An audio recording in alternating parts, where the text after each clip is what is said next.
If a Roman citizen from 2000 years ago suddenly woke up in our modern world, they'd be shocked but not completely lost. They'd see paved roads stretching across continents, massive stadiums filled with cheering crowds, governments debating laws in marble buildings, empires projecting power across oceans. Even the calendar on your phone, that's Roman. So the question is, are we still living inside a Roman world? Did the Roman Empire really fall, or did it just evolve into something bigger, global, digital, and everywhere? Rome might have collapsed politically in the 5th century, but culturally, it never died. Its language, laws, architecture, religion, military systems, all quietly merged into what we now call Western civilization. And as Western civilization spread through colonization, trade, technology, and globalization, the Roman blueprint spread with it. From Washington to Paris, from Dhaka to São Paulo, we're walking through a world designed in Rome's image.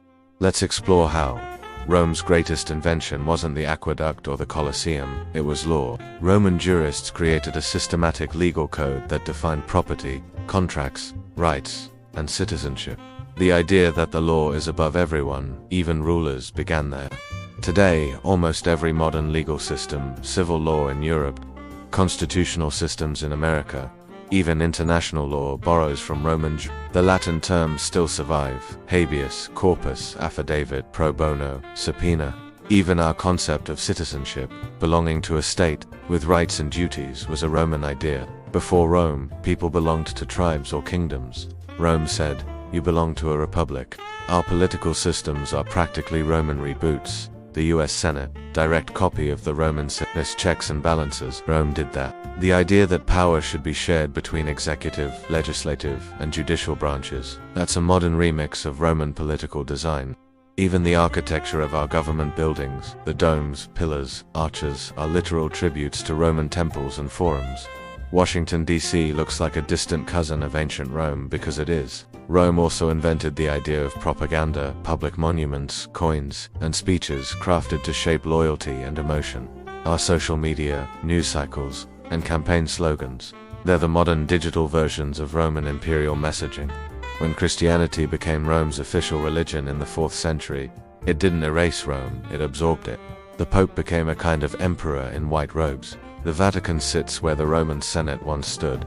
Church hierarchy mirrors Roman bureaucracy, bishops, dioceses, councils, all Roman words. Even Christianity spread across Europe, and later the Americas followed old Roman roads and administrative routes. You could say the Roman Empire didn't die, it just baptized itself. And as the Catholic Church expanded globally, it carried Roman architecture, law, and philosophy into every corner of the world. That's why even today, a cathedral in South America feels strangely Roman. Every time you drive on a highway, flush a toilet, or cross a bridge, you're seeing Rome's influence. They built the first real highway network, over 400,000 kilometers of roads linking the empire. Their motto was literally, "All roads lead to Rome." Today, all flight paths lead to hubs, the same concept, just with planes. The way cities are organized with central squares, public baths now gyms, amphitheaters now stadiums, and aqueducts now plumbing systems, comes straight from Roman urban design.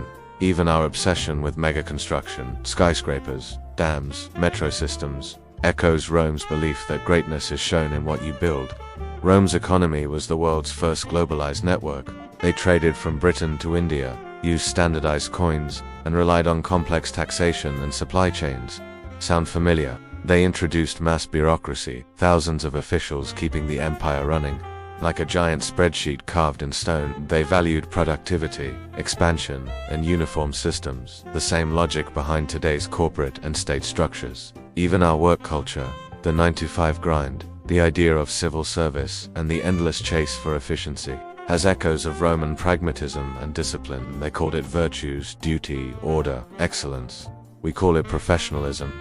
Rome understood something about humans that still drives our culture today. People crave spectacle. From gladiator fights to chariot races, Rome turned leisure into control.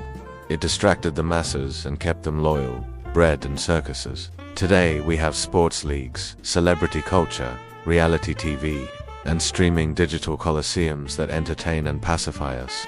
Even the design of modern stadiums mirrors ancient amphitheaters, circular, tiered, roaring with emotion. It's not that we copied Rome, It's that we never stopped being Rome.